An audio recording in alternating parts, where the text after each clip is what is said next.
todos? Un gusto saludarlos nuevamente. Qué bueno que hayan podido acompañarme el día de hoy. Yo sé que es jueves, después del feriado, todos estamos cansados. De verdad que hoy día ha sido un jueves que parecía lunes, pero lo bueno es que es viernes y luego viene el fin de semana. Así que a descansar, a relajarnos un ratito.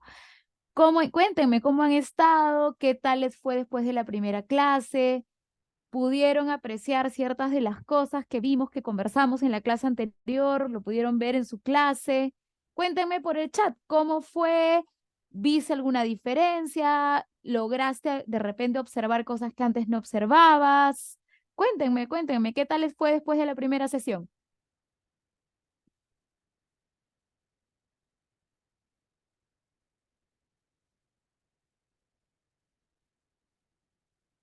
A ver, ya tengo el chat abierto, así que voy a ir leyendo los mensajitos a medida que vamos avanzando. Bueno, los que ya me conocen, estuvimos juntos la semana pasada. Mi nombre es Juliana Forno y estoy a cargo del curso de didáctica de la enseñanza del idioma inglés y en cómo aplicar estrategias lúdicas y TICs en la enseñanza de este. Y los que recién se están conectando el día de hoy, mucho gusto conocerlos. Van a estar conmigo 2 sesiones más y espero que disfruten y les sirva el curso que estamos llevando. Voy a compartir en este momento mi pantalla para dar inicio a lo que es la sesión 2. ¿Ok? Vamos a iniciar entonces con lo que es la sesión 2. Didáctica de la enseñanza del idioma inglés. Vamos a trabajar hoy día lo que son corrientes educativas en teoría y algo de estrategias lúdicas para aplicar en la enseñanza de inglés en el aula. La clase pasada, no sé si recuerdan que hablamos de lo que era el Communicative Approach, ¿no es cierto? Que era básicamente el aproximar la enseñanza de inglés por medio de la comunicación, de que la persona produzca oralmente y de esa manera podamos nosotros hacer que esta persona, como le decimos, suelte la lengua, ¿no es cierto? Se arriesgue a hablar, a conversar, a producir, a tratar de articular. Y de esta manera va a ser una manera más fácil de aprender también, porque si tú hablas, el writing y el reading van de la manito. ¿Ok? Ahora, hoy vamos a ver lo que es teorías pedagógicas y lúdicas, objetivo de la sesión, análisis de videos, manejo de conceptos, teorías pedagógicas, historia de las teorías pedagógicas, teorías lúdicas, importancia de la enseñanza, importancia del juego en la enseñanza, los beneficios del juego durante la enseñanza y tendremos el producto de la sesión, ¿ok? Vamos a poner bastante énfasis en lo que es game-based learning. Esto, ¿por qué lo digo así? Es bastante importante. ¿Por qué? Porque de esta manera nosotros vamos a generar el ambiente de confianza del que estábamos hablando el otro día, que era tan difícil a veces porque los chicos como que en cierto modo se cohibían o se sentían un poco vergonzosos de hablar, se sentían un poco vergonzosos de equivocarse, los adultos, que pasa más incluso que en los niños. Entonces, de esta manera vamos nosotros a trabajar lo que es el ambiente de confianza, el ambiente seguro para nuestros alumnos. Vamos a darle un minutito así de concentración a estas dos figuras que tenemos acá. ¿Quién las reconoce? ¿Quiénes son? ¿Dónde las hemos visto?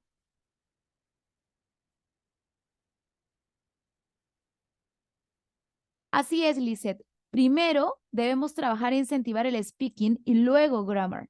¿Por qué? Porque de nada me sirve saber todas las reglas de gramática o los grammar tenses si no soy capaz de aplicarlos en una conversación. Entonces siempre se incentiva primero el speaking. De esta manera vamos a lograr que ellos capten el grammar construyéndolo mediante lo que nos cuentan. Tú puedes enseñar pasado simple en una conversación preguntándole qué hizo el fin de semana pasado o en sus vacaciones, sin necesidad de ponerle la rúbrica de sujeto más verbo en past tense, regular o irregular. De esa manera, la gramática va inmersa en el speaking y construyen el writing.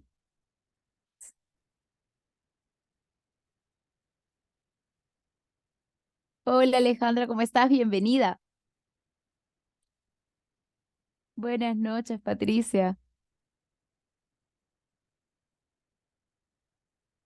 Sí, Eliana, la mayoría creo que somos pedagogos.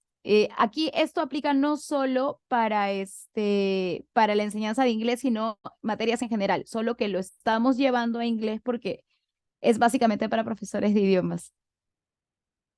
Vygotsky, muy bien, en enfoque de aprendizaje colaborativo, y María Montessori, aprendizaje concreto lúdico. Excelente, Lisette, estrellita para ti el día de hoy, muy bien. Buenas noches, María del Carmen. Vygotsky, muy bien. Yasmín, así es. Teóricos pedagogos que inculcan el lenguaje. Ok, muy bien, así es, Alejandra. Estamos todos cerca. Son no necesariamente pedagogos. Es más, María Montessori no era pedagoga, era médico. Y ella se empieza a enfocar en los procesos cognitivos del aprendizaje. Eso lo vamos a ver ahora cuando leamos su historia. Pero María Montessori era médico y ella empieza a tratar de analizar la forma en la que aprendemos y construimos el aprendizaje. Y ahí es donde sale la corriente Montessori, porque es totalmente diferente a lo que se venía viendo como como una corriente educativa normal, ¿no? Lo que llamamos nosotros la regularidad. Y ella lo que nos dice y sustenta es que tú aprendes más experimentando y por medio de la construcción de este aprendizaje. Y si tú permites que el ser humano construya, va a aprender más que cuando tú le das toda la información y le pides que la memorice. Así es, Vygotsky era psicólogo. Así es. Pero Vygotsky sí se especializa en la rama educativa. Podríamos llamarlo que era antiguamente un psicopedagogo. Empezamos entonces. Vamos a ver. El objetivo de nuestra sesión va a ser entender las teorías pedagógicas y lúdicas en forma acertada para poder emplearlas como herramientas en el proceso de enseñanza y aprendizaje que se efectúa en el aula. ¿Ok? ¿Cómo podemos definir entonces nosotros las teorías pedagógicas y lúdicas? Las definimos como teorías pedagógicas a aquellos conceptos y proposiciones, vamos a ponernos por acá al costadito, y principios que están interrelacionados y que permiten la comprensión y posterior explicación de los procesos pedagógicos. Es todo lo relacionado con la formación, enseñanza, aprendizaje y organización del sistema escolar. Se definen como teorías pedagógicas al conjunto de conceptos, definiciones, proposiciones, enunciados, principios que interrelacionados permiten explicar y comprender lo pedagógico, es decir, todo lo relacionado a la formación, la enseñanza, el aprendizaje, el currículo y la organización escolar. Según Lakatos, en 1978, se puede definir las teorías pedagógicas como estructuras de pensamiento constituidos por valores, creencias y supuestos que permiten al profesor interpretar situaciones, conceptuar sus experiencias, sistematizarla, investigarla, transformarla y construir la praxis pedagógica, construyéndola a enriquecer la teoría y el discurso pedagógico. Con todo esto que tenemos como teoría, ¿qué podemos definir nosotros entonces como teoría pedagógica? La 4 me dice, de otra forma, la teoría pedagógica se define como el marco de pensamiento compuesto de valores, creencias, supuestos básicos que le permiten al docente comprender, dirigir, compensar, transformar en acciones que contribuyen a los seres humanos, que los seres humanos eleven sus niveles intelectivos y adquieran las herramientas que en un futuro les permitirán asumir su vida de forma consciente y libre. Tenemos cuatro definiciones de diferentes autores y mi consulta es, basándote en lo que estamos viendo ahorita, en la teoría, ¿cuál es tu propia definición de una teoría pedagógica? Voy a pasarles en este momento el link de un Jamboard y me van a colocar su definición de teoría pedagógica, como hicimos la vez pasada en un post-it, ¿ok? Traten, por favor, de no colocar sus post-its encima de los post-its de sus compañeros, porque de esa manera vamos a poder apreciar todos los conceptos.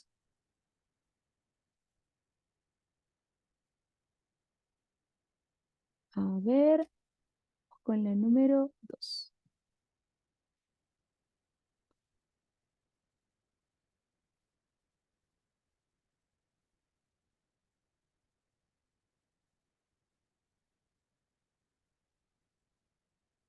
Ok, let's see.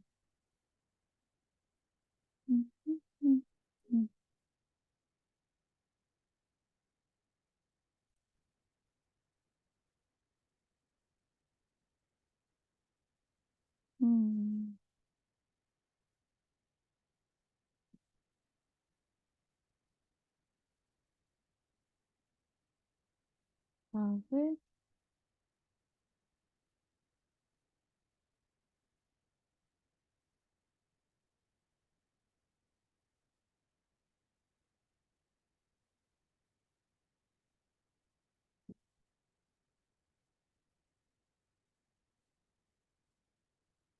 Ok. Les paso entonces el link.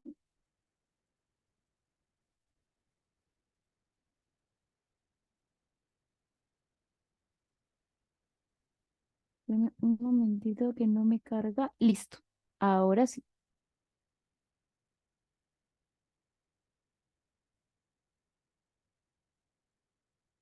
Voy a colocar el link en el chat y me van a colocar un post-it con su definición en base a lo que hemos visto hace un momento de todas las de 4 definiciones diferentes de teoría y lo vamos a sacar nosotros nuestra propia definición.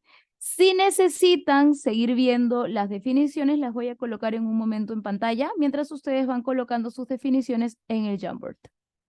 Hagamos una síntesis.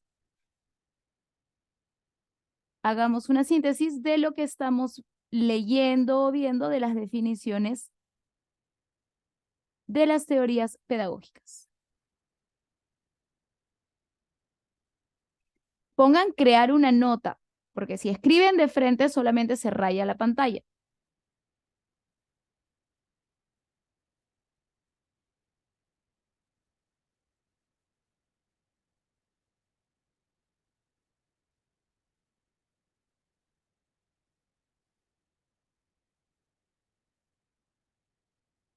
Le dan aquí Sticky Note al cuarto ítem, donde está la manito, y colocan su nota de color con su propia definición. Tienen las 4 definiciones en la pantalla.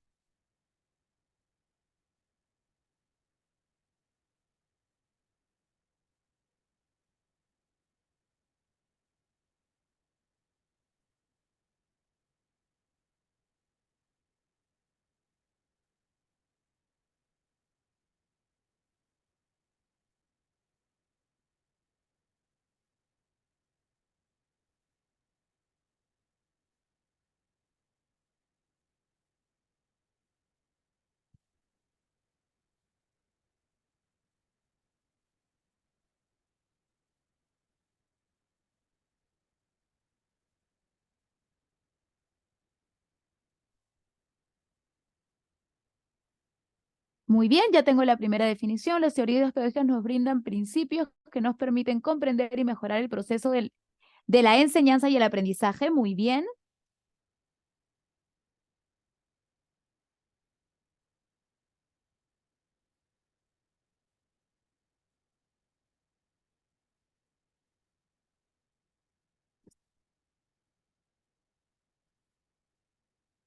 A ver, veo varios conectados. Por favor, vamos colocando las definiciones.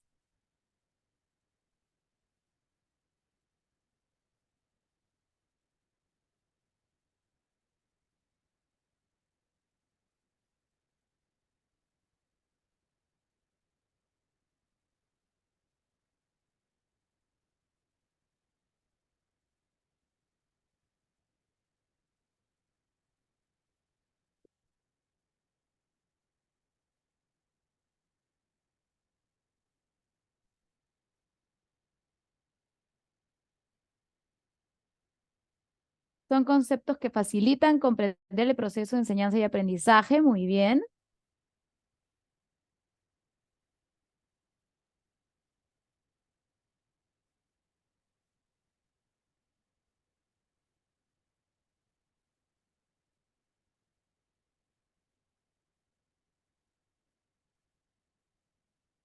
A ver, veo otro sticky note. Vamos los demás, vamos colocando nuestras definiciones. Pongan crear nota y de esa manera vamos creando las definiciones.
tengo las teorías pedagógicas nos ayudan a los docentes y a los alumnos a saber sobrellevar la clase con éxito, ya que son estrategias y herramientas básicas, principios que nos orientan en cómo realizar nuestra práctica docente, aquellas ideas, conceptos y principios, estructuras de pensamiento que permiten aplicar y comprender el proceso de la enseñanza. Muy bien.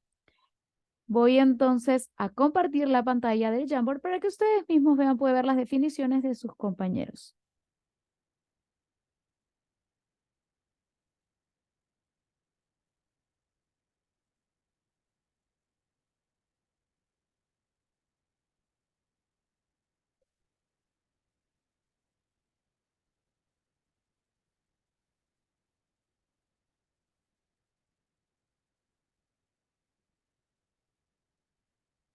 Son una serie de criterios que ayudan a organizar el aprendizaje y potenciar los procesos educativos. Muy bien.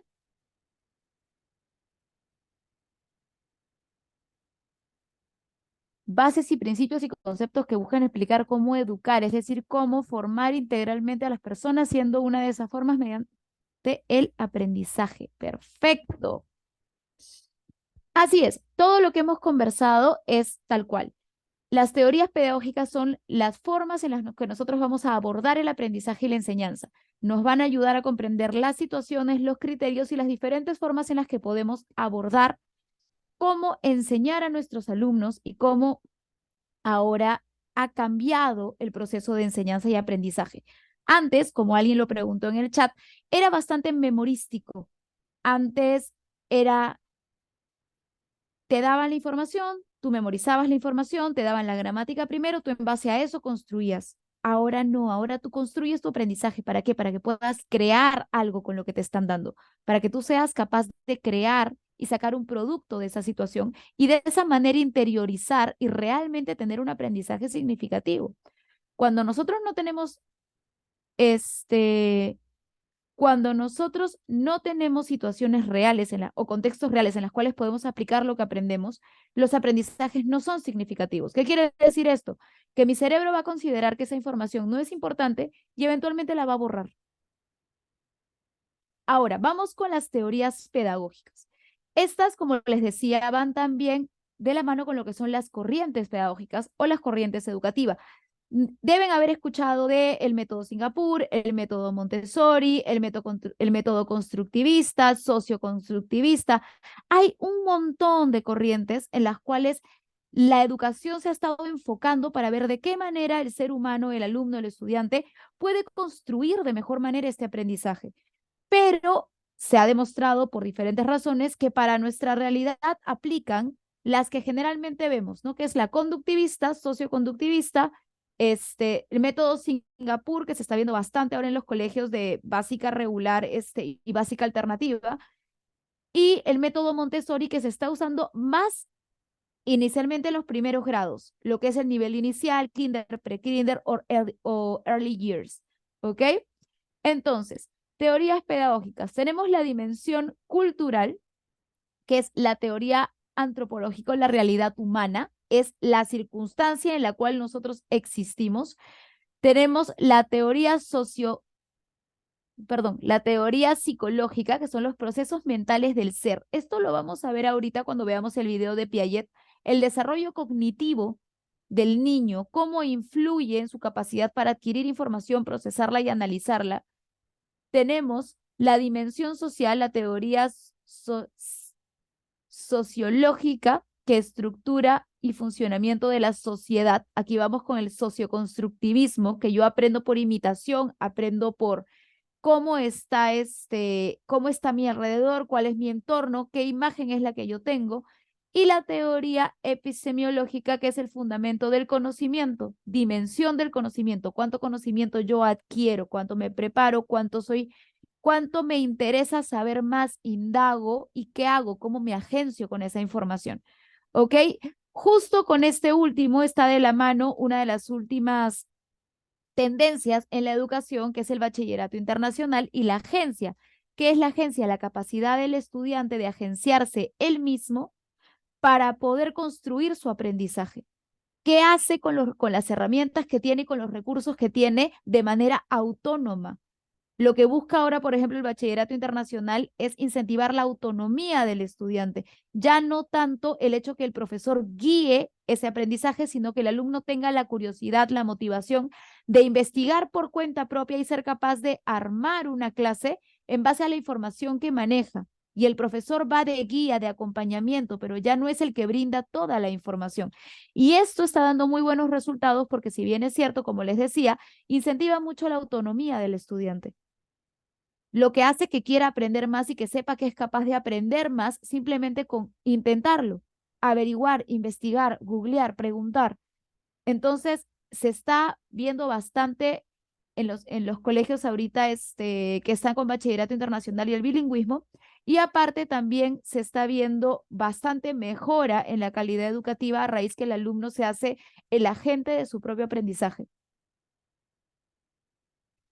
Tenemos la disciplina mental, que es disciplinar la mente y crear mejores personas con métodos como la imitación y la repetición. Tenemos la asociacionista, crear asociaciones mentales entre ideas y las experiencias, es decir, la relación entre el aprendizaje y las experiencias, lo que hablábamos de las experiencias netamente significativas, de situaciones significativas que hacen capaz al alumno de poder emplear lo que está aprendiendo. El docente debe conectar con los saberes previos. La naturalista, enseñar en forma natural, es decir, la relación entre el estudiante, la naturaleza y el docente, y guía de aprendizaje. Tenemos la conductivista, que era lo que les decía, que es brindar estímulos para generar el aprendizaje mediante las experiencias significativas. La cognitiva, conocer los procesos mentales. Aquí es donde entra el proceso cognitivo y la madurez emocional / biológica del estudiante, que es el pensamiento y el lenguaje basándose en la motivación, formulación y comprobación de hipótesis. ¿Ok? Vamos a ver en este momento el video de cómo es el desarrollo cognitivo del alumno. Vamos a ver un video que nos habla acerca de Vygotsky y uno de Montessori. Y ustedes me van a decir, analizando estas tres situaciones, cómo influye la madurez emocional y biológica del alumno. ¿Cómo creen ustedes que es la mejor forma en la cual aprendemos inglés, por ejemplo? Si la constructivista, si el método Montessori, y por qué. Vamos a ver entonces el primer video.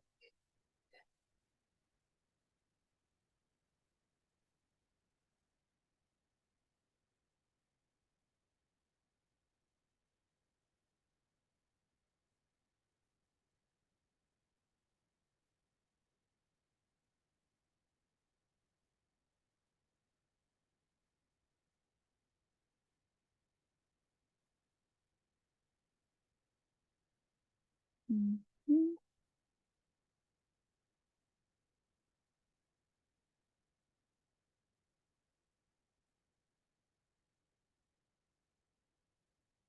Aquí Piaget nos habla de el proceso de madurez cognitivo del estudiante. Eso es lo que vamos a analizar. ¿Cuánto influye y si realmente es importante que nosotros dosifiquemos la información que les damos de acuerdo a su edad biológica?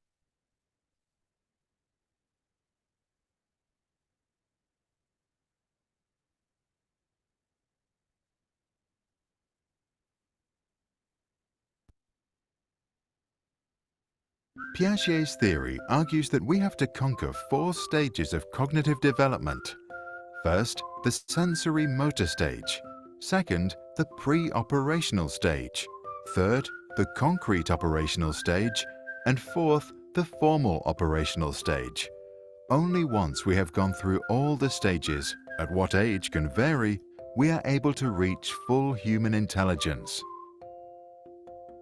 1. The sensory motor stage, ages birth to 2. In the sensory motor stage, we develop through experiences and movement our 5 senses. Our brain wants to see, hear, smell, taste and touch as much as possible. First, we start with simple reflexes, and soon after we develop our first habits. From 4 months old, we become aware of things beyond our own body, and then as we get older, we learn to do things intentionally.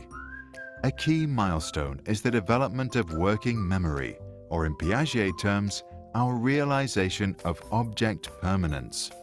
Before that, our mum can show and then hide a teddy and we would think it's gone.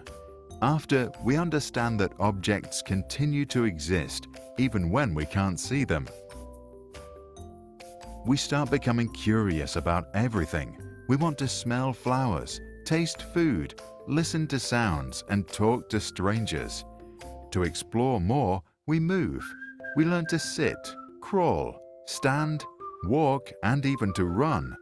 This increased physical mobility consequently leads to increased cognitive development. But we remain egocentric, meaning we can perceive the world only from our own point of view. 2. The pre-operational stage, ages 2 to 7. Our thinking is mainly categorized through symbolic functions and intuitive thoughts. We have lots of fantasies and believe objects are alive. As we are not able to apply specific cognitive operations, Piaget calls this stage pre-operational. We learn to speak and understand that words, images, and gestures are symbols for something else. When we draw our family, we are not concerned about drawing each person to scale, but rather with their symbolic meanings. We love to play pretend, which allows us to experience something new and learn a lot. At around age 4, most of us become very curious and ask many questions. We want to know everything. We can call it the birth of primitive reasoning. Piaget calls it the intuitive age, because while we realize that we have a vast amount of knowledge, we have no idea how we acquired it.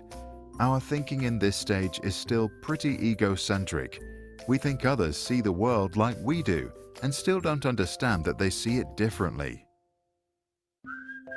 3. The concrete operational stage, ages 7 to 11. We finally discover logic and we develop concrete cognitive operations, such as sorting objects in a certain order. One example of this is inductive reasoning, which means that if we see someone eating a cookie, we can draw a conclusion and then make a generalization. And we now get the concept of conservation. We understand that if we pour orange juice from a normal glass to a taller one, the amount stays the same. Our younger sister will pick the taller glass, thinking she gets more. By the same logic, we only now can understand that if 3 plus 5 equals 8, then 8 minus 3 must equal 5. Our brain learns to rearrange our thoughts, to classify and build concrete operational mental structures. For example, we now know that we can reverse an action by doing the opposite. Excited by our new mental abilities, we apply them in conversations, activities, when we learn to write, and in school. As a result, we get to know ourselves better. We begin to understand that our thoughts and feelings are unique and not necessarily those of others. That means that we learn to put ourselves in someone else's shoes. 4. The formal operational stage, age 12 plus. Once we become teenagers, we become formally operational. We now have the ability to think more rationally about abstract concepts and hypothetical events. Our advanced cognitive abilities allow us to understand abstract concepts such as success and failure, love and hate. We form a deeper understanding of our own identity and our morality. We now also think that we understand why people behave the way they behave, and as a result, can become more compassionate. Our brain can now do deductive reasoning, which means we can compare two statements and reach a logical generalization. Our new mental skills allow us to plan our life systematically and prioritize, and we can make assumptions about events that have no necessary relation to reality. We can now also philosophize and just think about thinking itself. Our new sense for our identity now also creates egocentric thoughts, and some start to see an imaginary audience watching them all the time. Piaget believed in lifelong learning, but insisted that the formal operational stage is the final stage of our cognitive development. Jean Piaget's first interests were animals, and he published his first scientific paper on albino sparrows in 1907 when he was just 11 years old. In 1920, he began working with standardized intelligence tests. He realized that younger children consistently make types of mistakes that older children do not. He concluded that they must think differently and spent the rest of his life studying the intellectual development of children.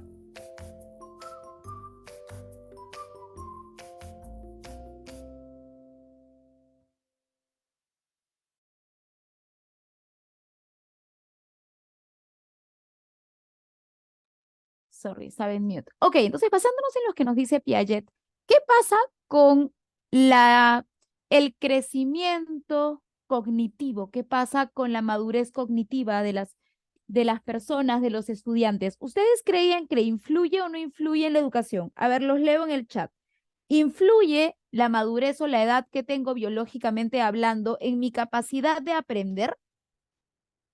Sí, no y obviamente ¿por qué? Los leo en el chat.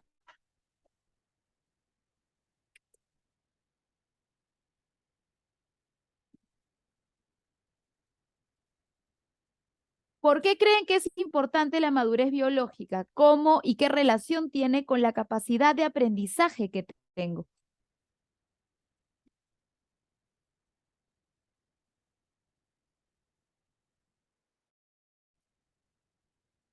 A ver, los leo para poder participar todos. Se va desarrollando según la edad biológica, ¿ok? Sí influye, sí, claro, influye, pero ¿por qué?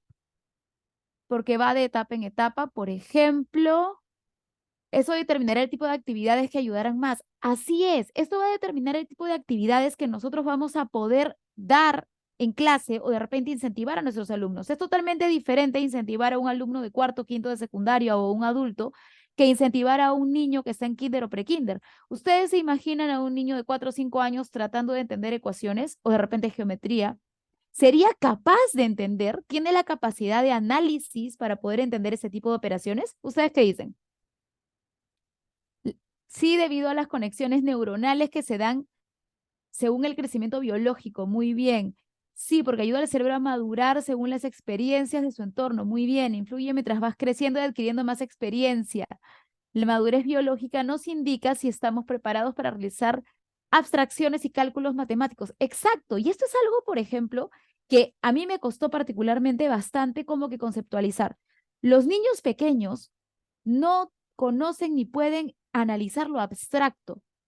Por eso es que se dosifica la información y los niños empiezan a sumar en primer grado y terminan de aprender a sumar en segundo, porque a los 4 o 5 años no son capaces de coger cosas abstractas y poder analizarlas.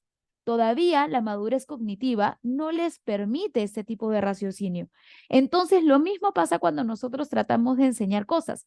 Por ejemplo, si yo estoy enseñando colores en cuarto, quinto de secundaria o adultos, yo puedo hacer que el adulto deduzca qué color es, dándole una explicación.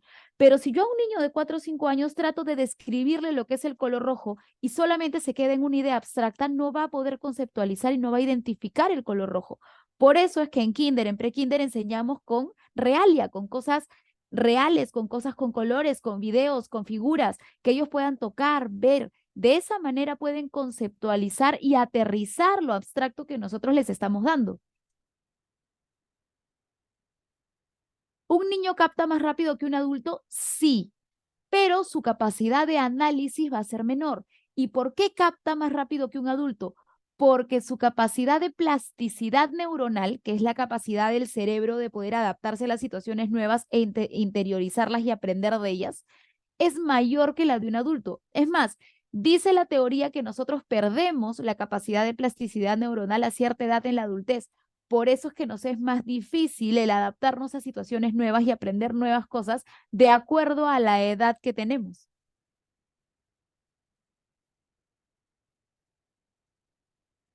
A medida que va creciendo, va aumentando el conocimiento, si así es, nos darán resultado del coeficiente intelectual de los estudiantes. El coeficiente intelectual no está relacionado con la capacidad de conocimiento o análisis que él pueda tener con su edad biológica. Y aparte, acuérdate que el coeficiente intelectual se mide de acuerdo a la edad biológica también. No podemos pretender que sea igual que la de un adulto o una persona que está estudiando diferentes cosas. Sí, debido a que cada etapa del cerebro tiene una función para el proceso que enfrenta. Así es parte de su madurez y su proceso de maduración. Exacto, las abstracciones no están dentro de su capacidad todavía. La edad y madurez cognitiva muchas veces no van de la mano, pero son parámetros generales que se deben tener en cuenta. Sí, y esto es algo que es una realidad. La madurez biológica no está yendo de la mano de la madurez cognitiva o emocional. ¿Por qué? Porque lamentablemente nosotros no solamente estamos atribuyendo esto a un proceso regular, ¿no? Sino que tenemos que ver también el entorno, lo que hablábamos de la educación o la forma de aprendizaje constructivista, socioconstructivista. Cómo está rodeado ese niño, esa niña, ese estudiante que hace que sea capaz o no sea capaz de hacer las cosas por sí mismo. Y esto va también a ir de la mano directamente ligado con el tema de la autonomía. Yo tengo alumnos de primer grado que hacen su mochila, se levantan, hacen su desayuno, cogen su uniforme, se visten, se lavan los dientes, se peinan y se van al colegio. Y tengo alumnos de primer grado que no saben qué hay en su mochila porque mamá les hizo la mochila. Mamá le lavó los dientes, mamá lo cambió. Entonces, obviamente, si tú hablas de madurez emocional por ambos lados, uno va a tener más autonomía y mayor madurez porque tiene más responsabilidades. Y esto va de la mano mucho con el entorno en el cual este niño o esta niña se desarrolle. Seguimos entonces con lo que estábamos viendo. Vamos a ver un poco de la historia, de cómo va madurando esto de las teorías, cómo van cambiando a raíz del tiempo y a cuál hemos estado haciendo caso en su momento y cómo ahora se han descubierto nuevas cosas que hacen que nuevamente nos replanteemos el tema de la educación. Por ejemplo, Vygotsky nos habla de que el entorno es un elemento clave en el aprendizaje. Lo que hablábamos de un niño de 6 años que es capaz y es autónomo de hacer su mochila, hacer sus tareas, y un niño de 6 años que por motivos X o sobreprotección no tiene autonomía y obviamente la madurez emocional, teniendo la misma edad biológica, no va a ser la misma. Ahora, ¿qué nos dice María Montessori? El juego fomenta el aprendizaje. ¿Qué nos dice ella? Que experimente, que toque, que se embarre, que jale, que se trepe. ¿Por qué? Porque con la kinestética, con la inteligencia kinestética, que es la que es el movimiento y cómo percibes tú el medio ambiente por medio de los sentidos, va a ayudar a que el conocimiento se pueda construir de manera diferente e incluso más rápido y mejor porque lo hace por medio de la experimentación. Dewey nos habla que la memorización de manera práctica fomenta el aprendizaje. Si ustedes se ponen a pensar, esto es una teoría a la cual hemos hecho caso mucho tiempo. Hemos recurrido mucho a lo que es la memoria. Hemos aprendido mucho y hemos recurrido mucho al aprendizaje memorístico. Luego tenemos a Locke, que es la formación integral y con principios. Aquí entran directamente los valores. Nos habla de la integridad de la persona y de los valores y cuánto podamos darle nosotros a enlazar todo esto para que no solo sean situaciones significativas, sino que vayan conjunto con el ser humano en el cual te estás transformando. Y tenemos a La Salle, que es la educación elimina la pobreza, que como decían, y lo hemos escuchado todos, creo, un pueblo educado es un pueblo libre, porque te da la capacidad de decisión. Y eso solamente te lo va a dar la preparación. ¿Por qué es importante las teorías pedagógicas y por qué es importante que apliquemos las actividades lúdicas? Uno, porque transforma las teorías en acciones. Tú puedes leer mucho, puedes saber mucho, pero si no eres capaz de ponerlo, aterrizarlo y hacerlo una acción concreta, de nada te sirve todo lo que sabes. Es como un profesor que puede saber mucho, puede ser un genio, pero no tiene didáctica para enseñar. Yo puedo ser un genio, puedo saber mucho, pero si no logro que ustedes me entiendan, entonces no les estoy enseñando nada realmente. Darse cuenta de los problemas educativos, porque esto hace que tú puedas ver el desarrollo de tus alumnos y qué problemas están trayendo de diferentes situaciones. Por ejemplo, ahorita uno que hemos enfrentado nosotros hace no mucho, el tema de la pandemia. Quisimos ver de que de manera virtual se podía subsanar, quisimos tratar de que la educación no parase, que siguiera, pero si somos conscientes y nos ponemos la mano al pecho, hay muchas cosas que no se podían estimular estando lejos y en 2D, porque aquí esto estamos en un televisor, es 2D. ¿Cómo le enseñabas a un niño lectoescritura? ¿Cómo enseñarles profesoras de primero o segundo grado? Te guían la mano, te ayudan, se agachan a tu costado. ¿Cómo hacías eso en una computadora? Y ahora, si bien es cierto, los papás hicieron muchos esfuerzos y nos apoyaron mucho, pero no son pedagogos. Entonces, no, la forma del abordaje con mucho amor no era de repente la más adecuada en todos los casos. Y tenemos niños con deficiencias en la lectoescritura, deficiencias a la hora de hacer los cálculos mentales, deficiencia en las matemáticas, porque no tuvieron la motivación y la estimulación correcta en su momento. Y eso es una problemática que nosotros tenemos ahorita, es una problemática real, es algo con lo que lidiamos todos los días. Tenemos ahora el comprender la relación del ser humano y los procesos de aprendizaje. Sí, porque cuando yo entiendo cómo funciona algo, de esta manera yo soy capaz de poder trabajarlo y estimularlo de manera correcta. Si yo no conozco los procesos cognitivos, si yo no estimulo este canal, no va a completar y no va a haber una asimilación ni un almacenamiento de información de manera correcta. Entonces, tenemos que conocer cuál es el proceso cognitivo, qué tenemos que estimular, qué afecta y qué influye. Cuando nosotros estábamos en el colegio, por ejemplo, y como lo hablábamos en la clase anterior, la parte emocional del alumno no era importante. Y si a ti no te gustaba tu profesor o le tenías terror, lo siento mucho, piña. Y seguías sentado en la clase y nadie iba a hacer nada, hasta que se dieron cuenta de que la parte emocional es una parte muy importante en el aprendizaje de cualquier persona, no solamente de los niños o de las personas que están en etapa escolar. Ustedes saben que la depresión es uno de los factores más grandes para la desconcentración y la desmotivación. Cuando una persona está deprimida, es incapaz de concentrarse en una actividad. Cuando una persona está incómoda o avergonzada o está con una sensación, una emoción negativa, no es capaz de sostener el foco de concentración en algo porque está concentrada en la emoción que le está atravesando. Entonces, si yo tengo un alumno que está asustado en mi clase, si yo tengo un alumno que no está motivado, no me va a prestar atención porque está concentrado en cómo se siente mal. Y eso lamentablemente sí influye en el aprendizaje y sí influye en su capacidad de aprender y de recepcionar toda esa información que yo le estoy dando. Pero eso nosotros en nuestra época, por ejemplo, eso no se veía. Entonces, todas esas cosas creo que es muy importante que nosotros las tengamos en cuenta. Que tengamos en cuenta de que el efecto que nosotros podemos tener en nuestros alumnos no es solamente toda la información que yo les puedo dar y no es solamente todo lo que yo puedo brindarles. Va a ejercer mucho también el impacto que yo genere en ellos. Y el impacto que yo genere en ellos va de la mano directamente a la emoción que yo despierte en ellos. Y la emoción no necesariamente tiene que ser de que se rían todo el día, pero tiene que ser una emoción de seguridad, de apoyo, de fortaleza, y tienen que percibir un beneficio de mi parte, o sea, tienen que saber que yo les estoy enseñando algo que no saben, porque si ellos no perciben que hay un beneficio en escucharme, no se van a quedar acá sentados escuchándome, y lo mismo aplica para los adultos. Si ustedes creyeran que yo no voy a decir nada, que ustedes no saben en este momento o que les va a servir para su trabajo, no estarían acá sentados un jueves en la noche, estarían en su cama calientitos con el frío que hace, un cafecito, un chocolate y viendo Netflix. Pero sin embargo, estás acá porque crees y sabes que lo que vamos a ver el día de hoy te va a ayudar a mejorar tu práctica docente. Entonces, obviamente, hay un beneficio y sacrificas tu jueves en la noche y tu cafecito calientito por estar con nosotros y aprender. Lo mismo pasa con tus alumnos.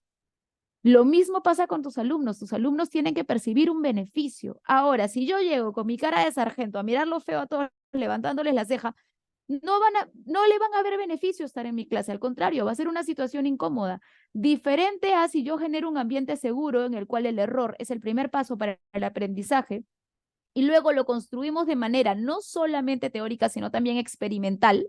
Esto es una experiencia totalmente diferente para ellos e incluso amena y lúdica. Y de esa manera van a querer aprender, van a querer ir a la clase de inglés. Algo, por ejemplo, que a mí me dijeron hace mucho tiempo y que tiene toda la razón es, un alumno que está haciendo desorden, que se está distrayendo, que está pensando en otra cosa, es un alumno que está aburrido. Y si está aburrido es porque no entiende. Un alumno que no entiende es un alumno desmotivado.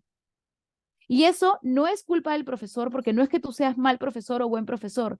Tiene todo que ver con la mochila que ese alumno trae, porque de repente puede ser un chico que llega a un colegio bilingüe cuando está en sexto de primaria, pero viene de un colegio que tuvo 2 horas de inglés hasta quinto de primaria y no pasó de los números y el alfabeto.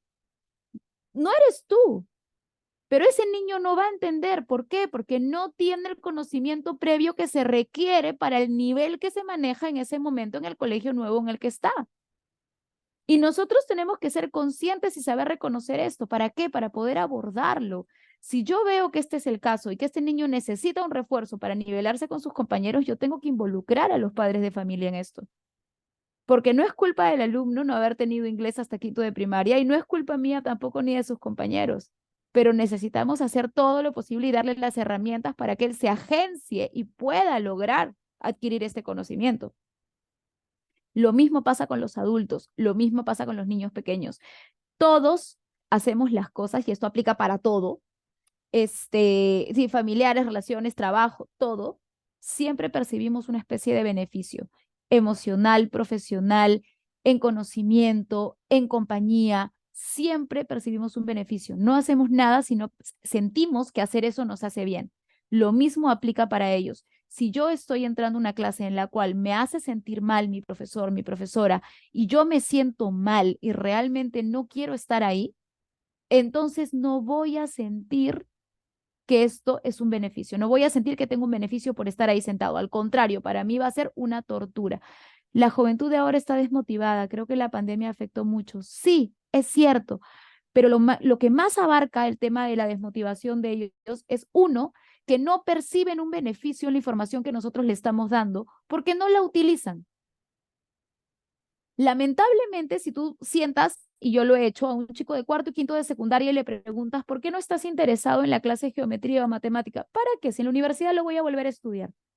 No sienten que el colegio les aporte un beneficio porque saben que cuando salen lo van a tener que volver a estudiar porque no lo aprendieron en el colegio. Entonces, el colegio es el paso hasta que salen a la universidad y ahí recién me pongo las pilas porque la universidad sí me vota. Exacto, porque sienten frustración al no entender y cuando tú te frustras te bloqueas totalmente. Claro, sí, listo, totalmente de acuerdo contigo. Nosotros tenemos la motivación intrínseca de ser una mejor persona, porque tú eres un adulto que analiza la situación y quiere mejorar como persona. Pero si hablamos de adolescentes de 15, 16, todavía el ser mejor persona no es una motivación para ellos. Tienen otras prioridades en este momento y va todo agarrado de la madurez emocional y la madurez biológica. Todo es un tema de prioridades y de percepciones. Acuérdense que la forma en la que nosotros percibimos el mundo está basado en nuestras experiencias y en nuestras prioridades.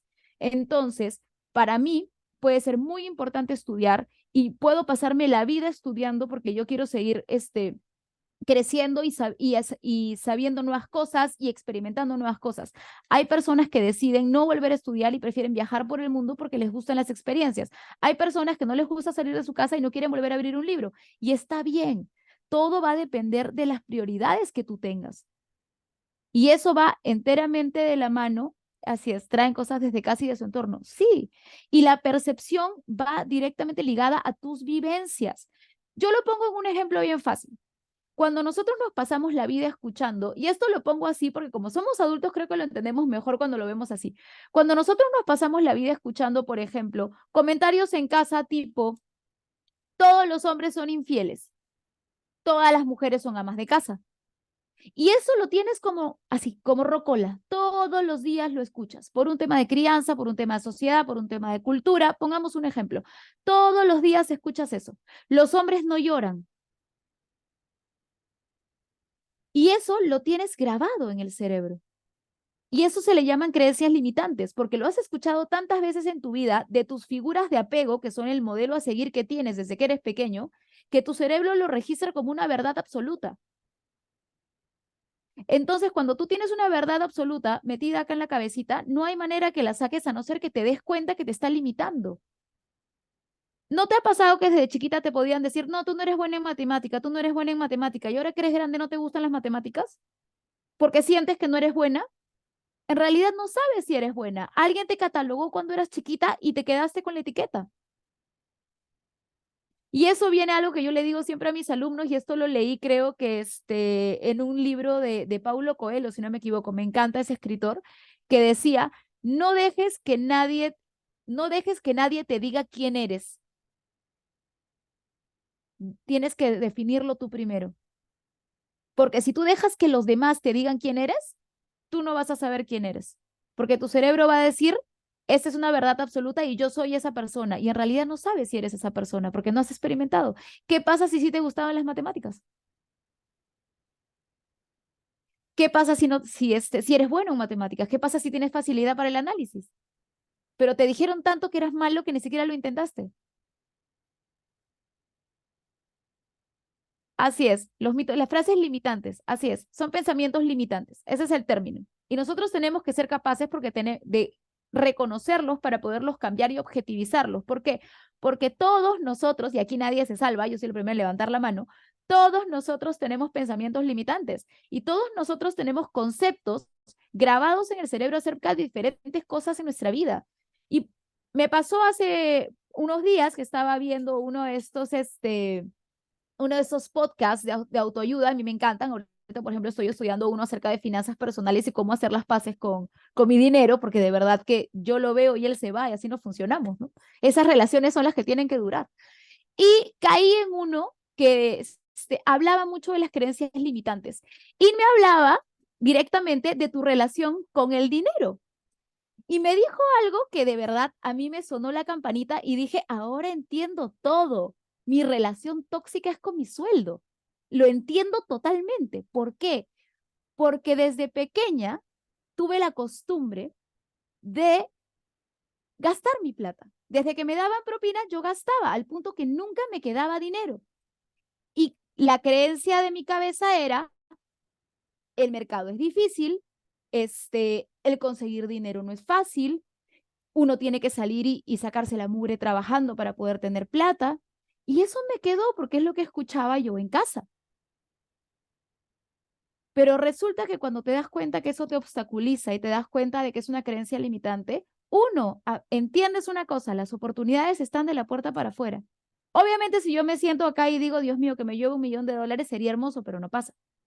Diferente si yo salgo a la calle y busco las oportunidades, pero tengo que romper la creencia limitante de que es difícil. Y segundo, tengo que acostumbrarme, porque ya me acostumbré a que yo tengo cierta cantidad de dinero que se gasta al tope. Entonces, cuando me queda algo de dinero, mi cabeza dice, no, esto está mal, tienes que gastarlo. Y empiezo a hacer compras innecesarias. Eso es otra cosa lo que he tenido que cambiar, darme cuenta que no está mal ver plata en mi cuenta. Puede quedarse ahí, puede descansar, no necesito deshacerme de ella.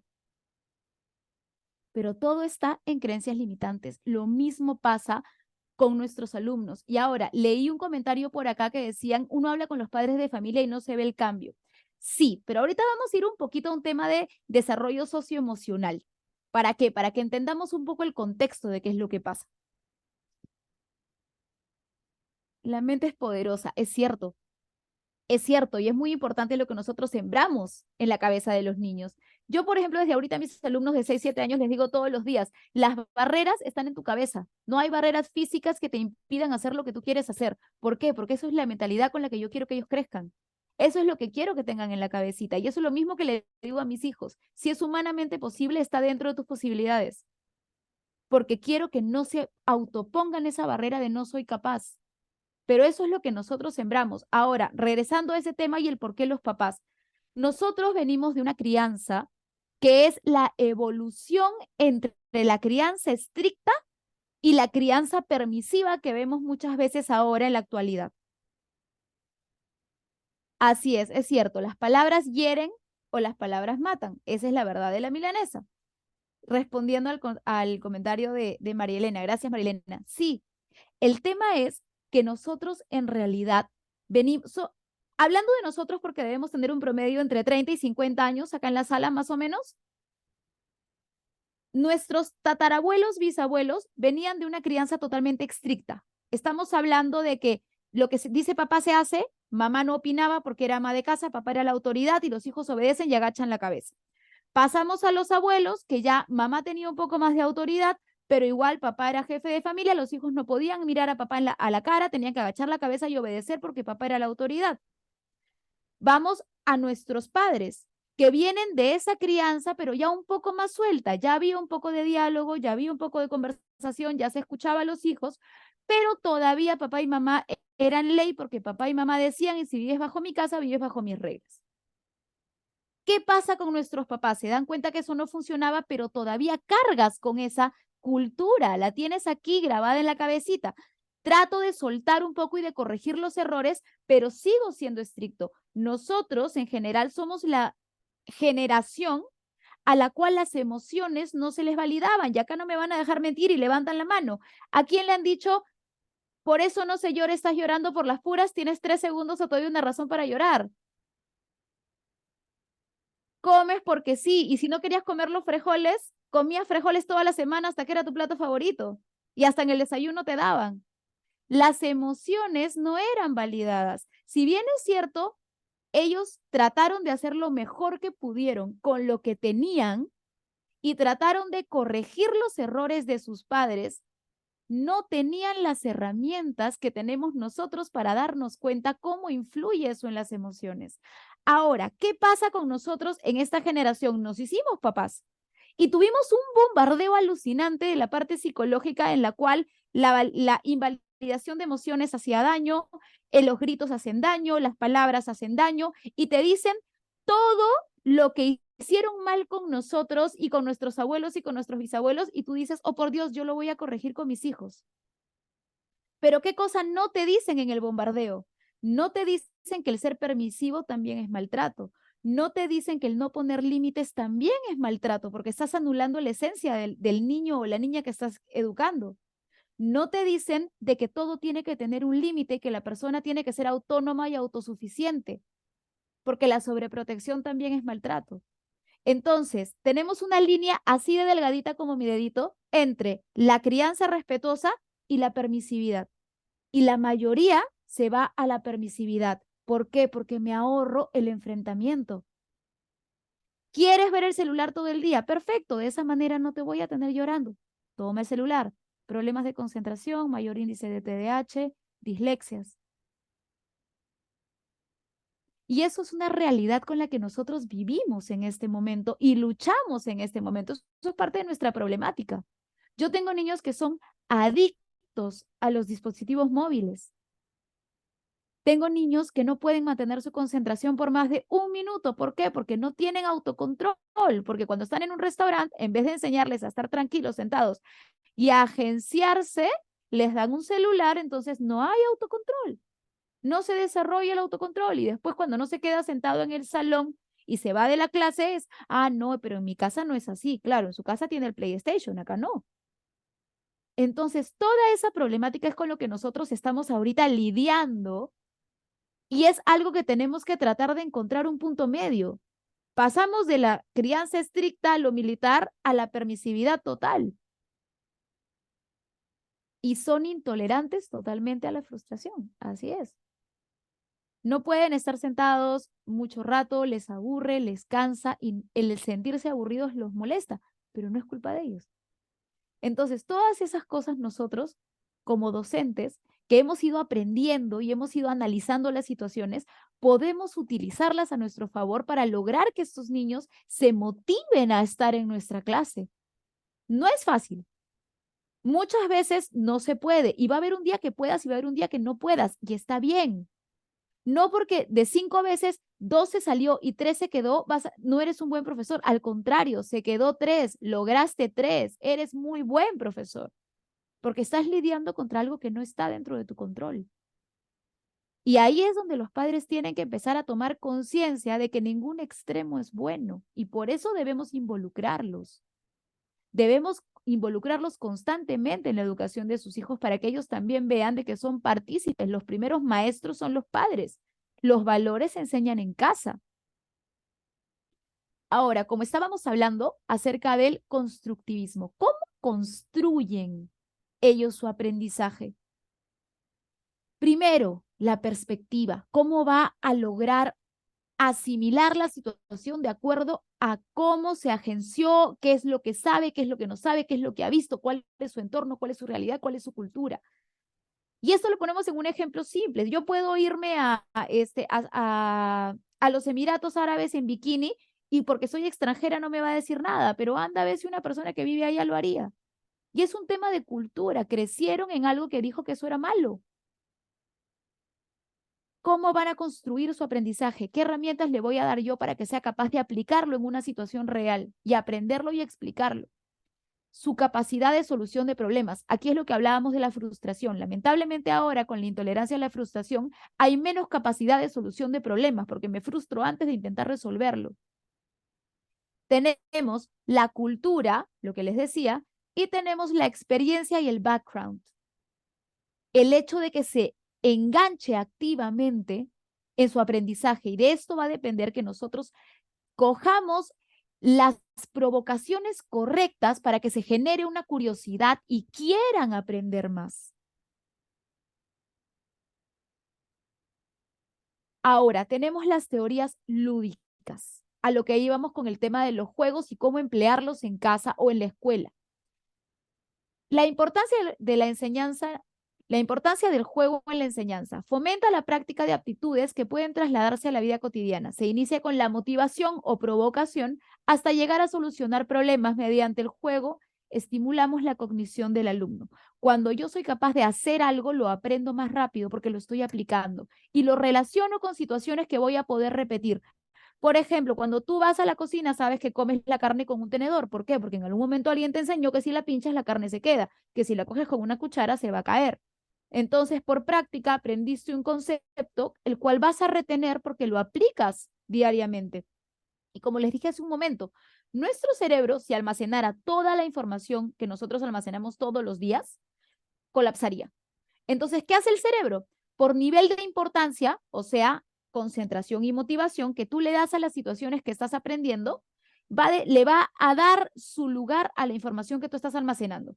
Por ejemplo, si yo realmente estoy concentrada en la clase del día de hoy porque lo que está diciendo la Miss me interesa, mi cerebro va a decir, ah, esto es importante y lo va a guardar. Pero si yo estoy mirando el celular, estoy mirando otra cosa o estoy mirando el techo esperando que la clase se acabe, mi cerebro en la noche va a pensar que esta información realmente no es importante. Entonces simplemente va a ser un wipe y al día siguiente me acordaré ciertas pautas. Exacto, elige qué guardar y qué no. Y eso está ligado enteramente con la motivación y concentración que yo sea capaz de mantener en cada una de mis actividades. Tipos de técnicas lúdicas. Tenemos los juegos constructivos, los juegos de argumento, los juegos didácticos, los juegos al aire libre, los juegos intelectuales. Todos estos enlazados directamente con la educación. Yo puedo tener juegos constructivos, didácticos, intelectuales al aire libre para enseñar cualquier materia.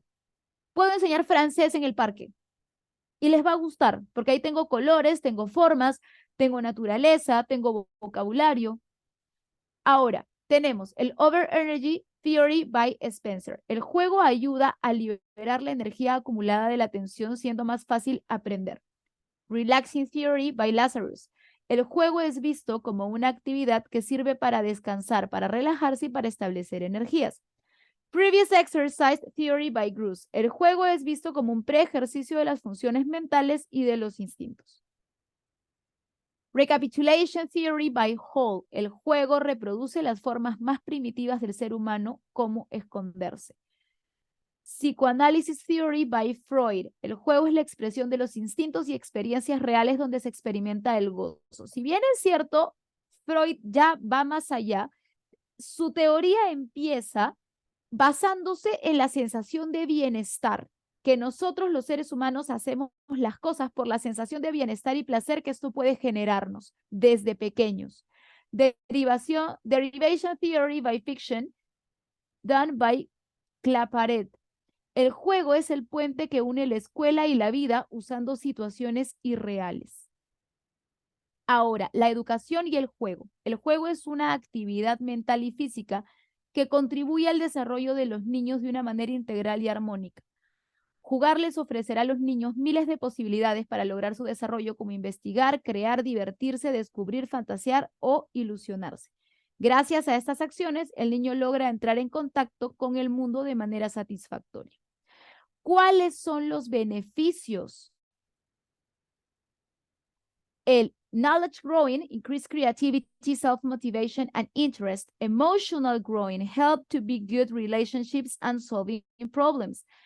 Physical growing, Build body and improve body coordination. Social growing gets social and communicative skills. El aprender y la enseñanza no es solamente un tema de conocimiento. Como les decía, yo puedo tener mucho conocimiento, puedo saber mucho y no ser capaz de emplearlo. Y eso no necesariamente va a ser algo bueno para mí, porque de nada me sirve el conocimiento si no puedo hacer nada productivo con él. Ahora, el crecimiento emocional, lo que hablábamos de la autonomía, la capacidad de desarrollarte de manera autónoma. ¿Por qué la autonomía va ligada con el crecimiento o la madurez emocional? Porque eso hace que la persona con las responsabilidades, siendo autónoma, sea capaz de asimilar mayor cantidad de actividades y hacerlas bien. Porque te sientes capaz, tu autoconfianza crece. Crecimiento físico, que eso va cronológicamente hablando y biológicamente hablando, y tenemos el crecimiento social. Recuerden que nosotros somos seres sociales, nosotros aprendemos por asociación, por imitación, nosotros aprendemos mucho más por lo que vemos que lo que realmente escuchamos. O sea, si yo les estoy diciendo, por ejemplo, ahorita, sí, la idea es que todos estemos pendientes, que todos estemos prestando atención, que todos estemos conversando y dialogando, pero sin embargo yo estoy mirando al costado jugando con mi celular. ¿Qué les estoy enseñando? ¿Qué les estoy diciendo? Que mi clase no es interesante, porque si ni a mí me interesa, imagínense. Literal, uno enseña más con su manera de expresarse y con su body language que con lo que realmente dice de la boca para afuera. Vamos a ver entonces un video de lo que es la corriente constructivista de Vygotsky y qué es lo que sostiene esta persona acerca de construir tu aprendizaje, especialmente de manera social, tu entorno y tu cultura. ¿Por qué? Porque como les decía, tú vas a aprender más de lo que estás viendo. Tú vas a aprender más de lo que estás viendo alrededor, en tus padres, en tu cultura, en tu entorno, de lo que realmente vas a aprender en un libro. Y yo les cuento una anécdota que de verdad ahorita me río, pero en ese momento me quería morir. La primera vez que yo fui a Estados Unidos, allá no tienes los semáforos para cruzar la calle, que te ponen rojo verde para que el peatón pase. Allá tú vas y aprietas un botón, ¿no? Y se pone en rojo, tú cruzas y luego los carros continúan el highway. Recién bajada, como le digo yo, apreté el botón, pero no se ponía en rojo, entonces no venían carros, crucé, lo que hacemos acá, llegué a la otra esquina, volví a apretar el botón, no se ponía en rojo, no venían carros, crucé como hacemos acá, terminé cruzando 3 esquinas. 5 minutos más tarde tenía los 3 semáforos en rojo y todo el highway paralizado. Y eso es un tema de cultura. Acá si no viene un carro, tú corres. Este es en rojo, en amarillo, en verde, tú corres. Sin embargo, allá sí tienes que esperar a que se ponga en rojo. Obviamente cuando volteé y todos me miraban feo, dije, perdón, no lo vuelvo a hacer. Y es un tema de cultura. Aquí nosotros en Perú no viene carro, tú cruzas. Y esa es la diferencia en las culturas y eso va a influir mucho en el entorno. Lo que hablábamos de las creencias limitantes, lo que hablábamos de la ropa que vestimos, todo tiene que ver con nuestro entorno. Vamos entonces a ver qué nos dice Vygotsky y luego analizamos todos juntos cómo creen que esto aplicaría en la enseñanza del idioma inglés y si realmente sería la mejor forma de aprender inglés. O si de repente aplicaría mejor Montessori y nos ayudaría a construir por medio del communicative approach. Vygotsky's theory of social development While Jean Piaget concluded that children's cognitive development happens in stages, Vygotsky rejected his ideas and believed that children develop independently of specific stages as the result of social interactions. Vygotsky claimed that we are born with 4 elementary mental functions: attention, sensation, perception, and memory. It is our social and cultural environment that allows us to use these elementary skills to develop and finally gain higher mental functions. This development ideally happens in the zone of proximal development. First, there is what we can do on our own. Then there is the zone of proximal development, which represents what we can do with the help of an adult, a friend, technology, or what Vygotsky called the more knowledgeable other. Last, there is what's beyond our reach. To illustrate this, let us think of twins who were raised in a community in which boys are expected to learn and succeed, while girls are only expected to be pretty. At the age of 10 months, both have the ability to crawl and are in the zone of proximal development for learning how to stand on their feet. The more knowledgeable other, in this case the father, provides the boy with opportunities to practice in a playroom that he has equipped with scaffolding and other objects. The boy is encouraged to explore the equipment, and eventually he uses it to pull himself up. A few hours later, he's cruising along the structures, and a few days later, he's standing on his feet. The girl also has the potential to stand, but does not receive any support in learning the skill. When we compare the two, we see that while the girl is still trying to get up, the boy has moved into a new zone. He knows how to balance while standing and now has the potential to learn how to walk. Both will eventually learn how to walk, but according to Vygotsky, the boy will be more skilled. The same principles apply to all learning and the development of higher cognitive functions, and only those learning with the assistance of a capable mentor can reach the full potential of their ability. Vygotsky therefore believed that inside the zone of proximal development, learning can precede development, which means that a child is able to learn skills that go beyond their natural maturity. He also established an explicit connection between speech and mental concepts, arguing that inner speech develops from external speech via a gradual process of internalization. This means that thought itself develops as a result of conversation. Therefore, younger children who don't finish this process can only think out loud. Once the process is complete, inner speech and spoken language become independent. Lev Vygotsky died of tuberculosis in 1934 at the age of 37. Despite his young age, he became one of the most influential psychologists of the 20th century. He left the following advice for educators. By giving students practice in talking with others, we give them frames for thinking on their own. What do you think? Can a child learn anything regardless of any developmental prerequisites? And do we learn only through social and cultural contexts?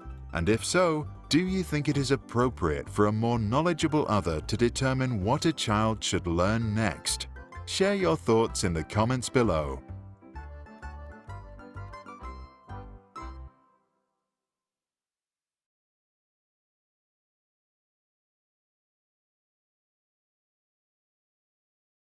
A ver, ¿a quién le suena conocido ahora que lo hemos visto directamente como teoría, la teoría constructivista?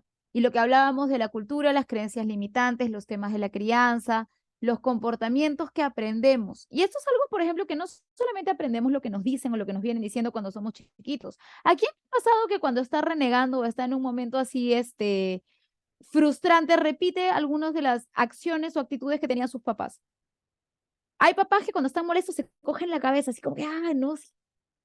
¿Y no te has visto en algún momento tú haciéndolo cuando estás molesto o estás frustrado? Lo aprendes por imitación, porque es algo que viste constantemente, lo veías constantemente, entonces queda registrado en tu ADN. Sí, es verdad, dice Alejandra, sí, es verdad. Y es más, eso que nos dicen nuestros papás, cuando seas vieja vas a ser igualita a mí, también es cierto. Porque como los hemos visto toda nuestra vida, hay muchas cosas que nos quedan registradas y que vamos a terminar imitando cuando seamos grandes o la edad cronológica se preste para la situación. Y esas son cosas que nosotros adquirimos por construcción social. Como les contaba lo de los semáforos, o sea, de verdad, parece chiste, pero es anécdota. Y así nos pasan 1000 cosas. La cruzada de la pista, la manera de manejar, la manera en cual nos expresamos, los gestos que tenemos o las acciones que tenemos cuando estamos nerviosos. Todas esas cosas las aprendemos por asociación y también vienen las creencias limitantes y también vienen todas las cosas que tenemos almacenado nosotros en nuestra cabecita. Si alguien te dijo que no eras bueno para enseñar, si alguien te dijo que no eras bueno en inglés, si alguien te dijo que no eras bueno en matemática, nunca vas a ser capaz. Yo, por ejemplo, de chiquita, escuchaba mucho, a mí nunca me ha gustado la sangre, pero no me gustaba la mía. Podía ver la de los demás, pero no la mía. Y en algún momento de chiquita quise ser médico. Y mi mamá me decía siempre, no, tú le tienes miedo a la sangre, tú no podrías ser médico. No, tú le tienes miedo a la sangre, tú no puedes ser médico. Y me dio tanto en la cabeza que yo decía, no, si yo veo sangre me desmayo. Claro, cuando veía mi sangre, sí, no me gustaba, pero la de los demás nunca me molestó. Y siendo profesora, un día estaba de vigilancia en el patio y uno de mis queridos y hermosos alumnos le dio un cabezazo a la esquina de la pared y se abrió la frente. 7 puntos y lo tuve que acompañar yo hasta emergencias. Y pude ver la cabeza y pude coger y pude agarrar e incluso cuando llegué a emergencia terminé sujetando yo porque no estaba el auxiliar para que la doctora pueda coserlo. Y no me desmayé. Entonces sí hubiera podido ser médico tranquilamente. Sin embargo, tenía tan registrado el hecho de que yo no podía ver sangre y que no iba a poder hacer el trabajo por eso, que simplemente me lo creí. Y eso nos pasa en muchos aspectos. Por ejemplo, nosotros también, haciendo un mea culpa, nosotros docentes, una manito al pecho, hemos interiorizado tanto que no tenemos apoyo de los papás. Hemos interiorizado tanto que los chicos no les interesa aprender, que están desmotivados, que ya a veces ni siquiera intentamos dar ese 50 céntimos más o ese sol más, porque decimos, ¿para qué? Si vamos a tener el mismo resultado. ¿Qué pasa si el resultado es diferente? ¿Qué pasa si esa vez esos 50 céntimos, ese sol más de motivación hizo la diferencia? No en 30 alumnos, en uno. ¿No valdría la pena? Las creencias limitantes no solamente van para nuestros alumnos, también van para nosotros. Si yo estereotipo a un salón como terrible y no aprende y pésima conducta, mi reacción, mi manera de abordar la clase en ese salón va a ser pensando en esa conducta. Ya no voy a ser de repente tan suelta, tan light o tan divertida como lo soy en un salón de que no tienen esos problemas conductuales. Y eso todo va con las creencias limitantes, va por lo mismo para nuestros alumnos. Entonces, ¿de qué manera abordo yo la clase de manera diferente? Haciendo y creando ese ambiente seguro del que tanto hemos hablado. Vamos a ver ahora el video de María Montessori, que es básicamente la teoría Montessori, y vamos a ver cómo aplica esto. Pero primero quiero escuchar yo, como les decía, lamentablemente me encantaría escucharlos a todos, pero somos tantos en la sala que los micrófonos tienen que estar en mute. Lo que sí podemos hacer es escoger a 5 manitos que se levanten primero, que nos quieran contar una historia en cómo se han dado cuenta que construyeron aprendizajes que se acaban de enterar que los construyeron por asociación. A ver, 5 manitas voluntariosas, a ver cómo que nos despertamos un poquito. Escogen ustedes o escojo yo, ¿ah? Vamos, 5 manitos que quieran, que quieran participar de manera oral y contarnos qué cosas se han dado cuenta que construyeron por asociación o imitación.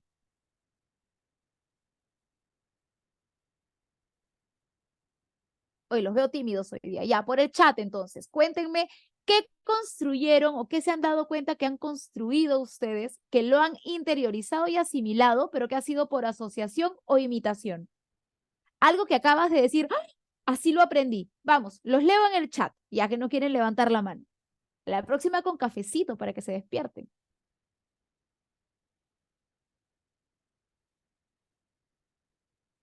A ver, ¿quién me cuenta? ¿Qué cosa han construido?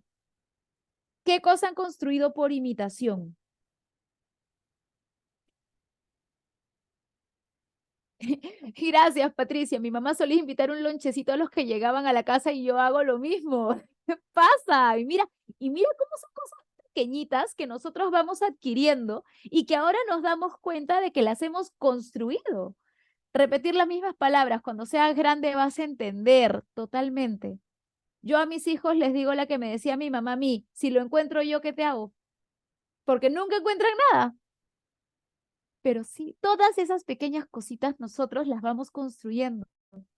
Y como les decía, este background que nosotros tenemos así, mi mamá solía decirle a mi papá que podía hacer todo y eso se me quedó, jaja, todo me gusta hacer. Es que es verdad, porque te hicieron creer que eres capaz y eres capaz. Las barreras físicas no existen, están aquí. Y de esa manera nosotros construimos nuestro aprendizaje. Ahora, recuerden que así como nosotros traemos este tipo de maleta de lo que eres capaz y no eres capaz de hacer, las palabras que repites, las acciones que cometes. Es más, les voy a dejar una pregunta chiquita y esto es para ustedes, no tienen que responderme. Cuando se pelean con el novio, la novia, el esposo, la esposa, ¿se han dado cuenta de que siempre imitan a uno de sus papás? Siempre tiendes a tener la actitud que tenía papá o mamá cuando discutía. De tarea, para que se den cuenta nomás. Sí, mi mamá dice. Sí. Y eso es porque lo construyes. Decía, yo estaba siendo buena gente. Yo dije, no necesitan contestarme. Quejona como mi mamá. Mi mamá me enseñó que yo podía aprender sin depender de ella absolutamente. Y eso generó mucha independencia en mí. Es que te dijo desde pequeñita que tú podías. Pero ¿qué pasa si te hubieran dicho que no podías? Diferente hubiera sido la historia.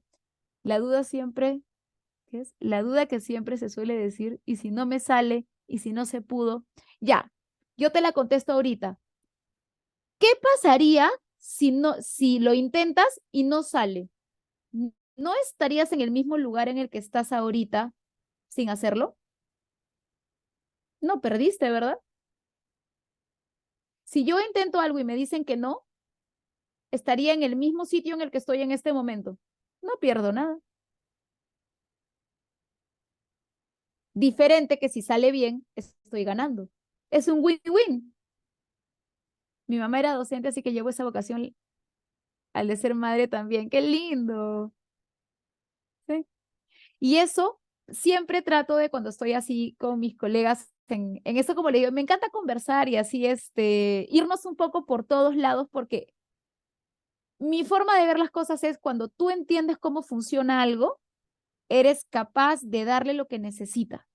Si yo entiendo cómo funciona la cabeza de una persona, soy capaz de poder darle lo que necesita para aprender y soy capaz de entender diferentes circunstancias. Por eso es que a veces salimos un poco del tema de la didáctica para emplear un poco más el tema de la neurociencia, la neuropedagogía. Y es más, como les dije en la primera clase, un hack chiquitito. Cuando estés haciendo algo que no te gusta hacer, por ejemplo, estar un jueves en la noche acá estudiando en vez de ver la última película que salió en el cine, cómete un chocolatito y tu cerebro va a generar endorfinas. Entonces va a estar seguro que nos encanta estar acá sentados y eso va a hacer que la próxima clase vengas y me acompañes y tengamos un poquito también de psicología y aprendamos de todo un poco. Uno puede hackear a su cerebro y todo está en la química.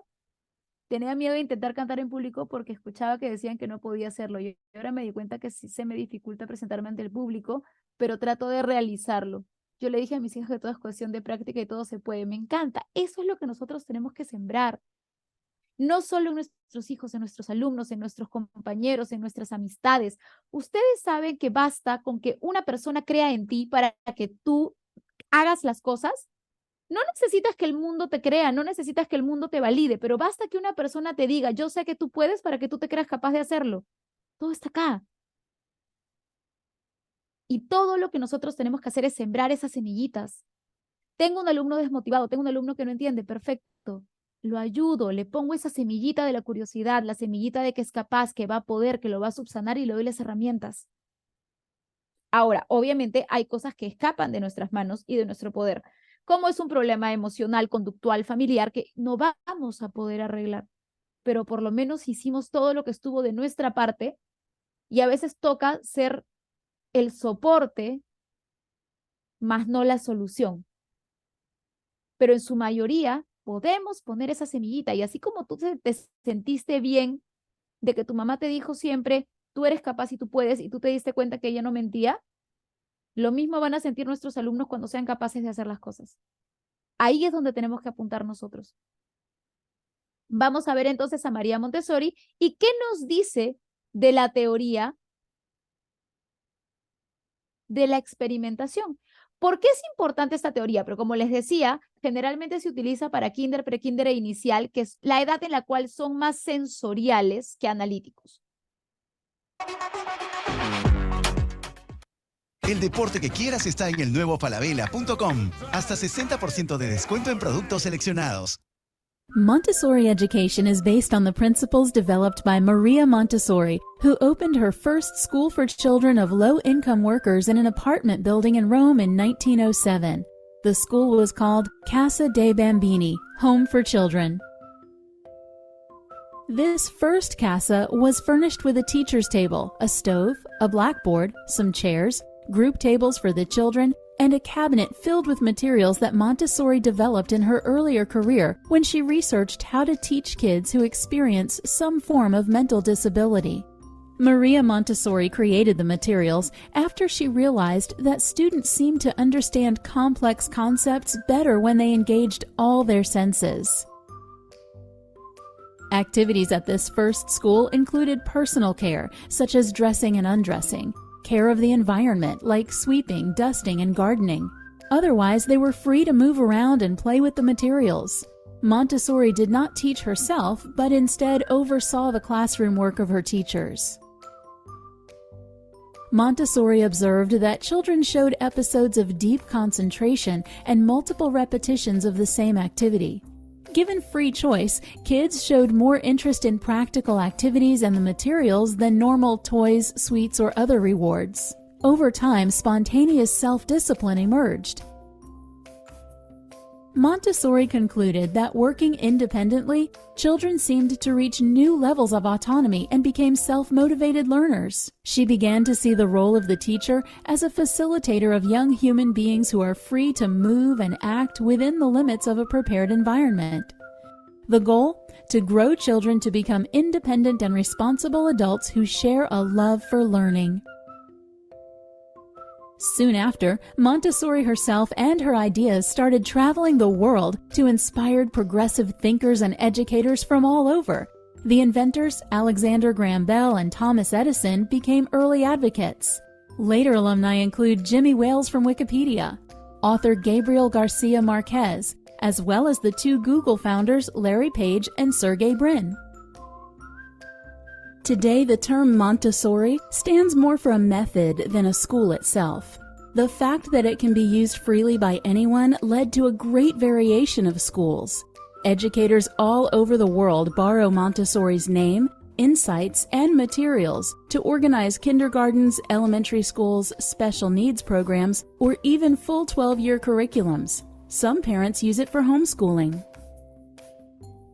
The following characteristics are shared among most programs. Students are free to choose what to learn.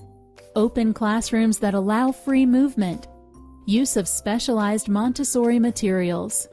Mixed age classes from 0 to 3, 3 to 6, or 6 to 12, so children can learn from each other. Uninterrupted blocks of study time, usually 3 hours. No grading or homework, and a trained teacher.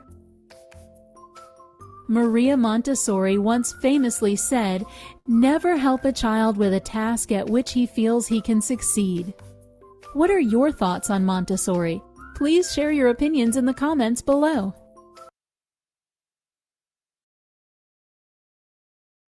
Estos videos los voy a poner en el Classroom para que los tengan ahí de referencia, los puedan marcar o los puedan almacenar. Y sí, algo que dijo María Montessori, y con eso me quedo al final del video. Nunca ayudes a un niño a hacer algo que cree que es una tarea que él se cree capaz de hacer. ¿Por qué? Porque le estás diciendo con tus acciones que no es capaz. Y esto, por ejemplo, no solamente es como hablamos nosotros de manera verbal, esto también va con el lenguaje corporal que tenemos con los niños. Por ejemplo, ¿no les ha pasado cuando ven un niño de 2, 3 años que está empinado así tratando de coger un vaso y la mamá viene y le dice, no, yo lo cojo, se va a romper? Sí, yo entiendo la posición de la mamá, yo soy mamá de 2 y eran terribles los dos. Sin embargo, el niño no está entendiendo, mamá me quiere proteger porque yo soy pequeño. El niño lo que asimila es yo no puedo, no soy capaz. Y si nosotros repetimos este tipo de acciones, lo que estamos diciéndole de manera implícita es que no es capaz de hacer las cosas. que no puede. Lo mismo pasa con nuestros alumnos. Lo mismo pasa con nosotros. Esas son las cosas que nosotros tenemos que tener en cuenta cada vez que tenemos o emitimos algún tipo de comentario. Para cerrar la clase de hoy, vamos a colocar lo que va a ser, no, perdón, un ratito, me equivoqué de pantalla. Voy a colocar aquí lo que va a ser el producto de la clase. Les voy a dejar como producto de la clase el día de mañana temprano un Jamboard donde vamos a hacer un paralelo entre la metodología cognitiva y la metodología Montessori, o sea, la constructivista de Vygotsky. Escribiremos una conclusión con nuestras palabras de cuál es la mejor forma de enseñar inglés. Ustedes me van a decir cuál creen que es la que aplica mejor para la enseñanza de inglés como segunda lengua. ¿Ok? Y bueno, les voy a pasar en este momento el link del Padlet que tuvimos en la primera clase, donde vamos a colocar nosotros nuestras conclusiones acerca de la clase de hoy. Hoy no vamos a hacer una rutina de pensamiento, pero sí me van a colocar una conclusión. ¿Qué te llevas de la clase de hoy?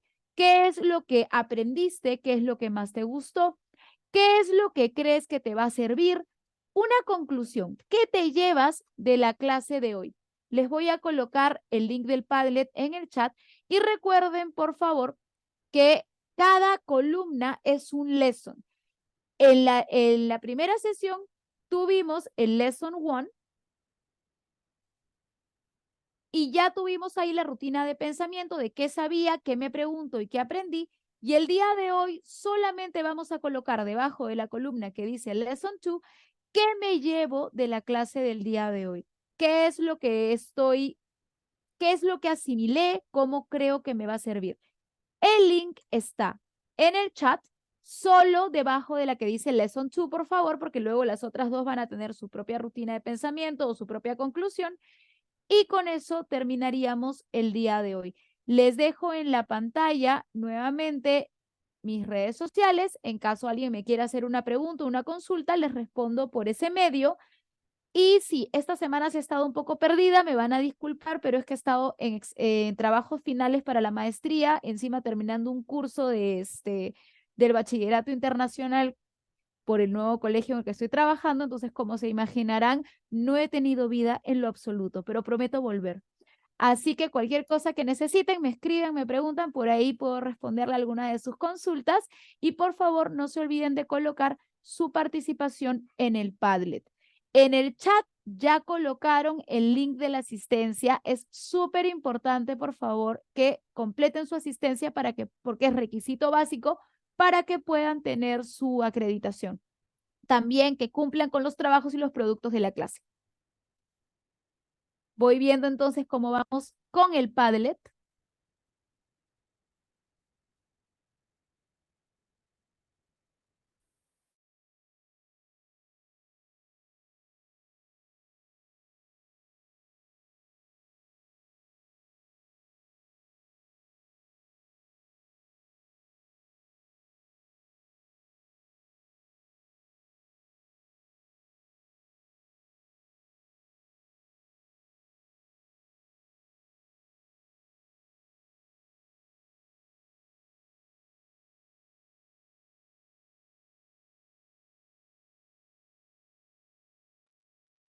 No te preocupes, María Elena. Todas las grabaciones de las clases se quedan en el Classroom, las colocan 1 o 2 días después que se dictó la clase, la puedes revisar, no hay ningún problema. Sí se entiende que es un tema de viaje. Te vamos a extrañar.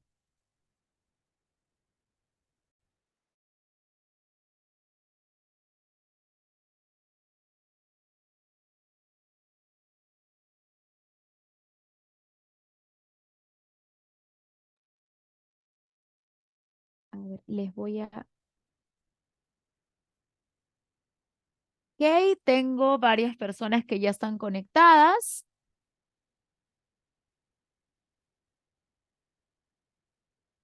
Así que vamos avanzando con ¿qué me llevo de la clase de hoy?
Oh, ya. Voy a pedir ahorita que lo revisen. No te preocupes, Susi. Gracias. Ma, de un favorcito. Dicen de que el link les sale a asistencia a la sesión 1. ¿Podemos revisar eso, porfa?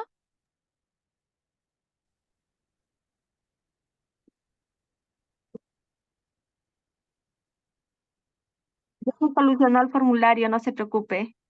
Ya, muchas gracias. Bueno, siendo 8:45, nos podemos retirar. Muchas gracias por acompañarme. Me encantó verlos. Gracias por su participación. Ustedes hacen la clase divertida. Me encanta estar con ustedes, así que espero verlos el otro jueves. Y muchas gracias. Pues, mi Juliana, muchas gracias a todos los participantes que se encuentran en sala por acompañarnos en la sesión 2. Ya nos estamos viendo la próxima semana en la sesión 3. El día de mañana se está subiendo la grabación tanto al Classroom como al grupo del WhatsApp. Gracias. Buenas noches, mi Gracias, Juliana. nos Nos estamos viendo la vemos. próxima semana. Cuídese. Buenas Gracias. noches a todos.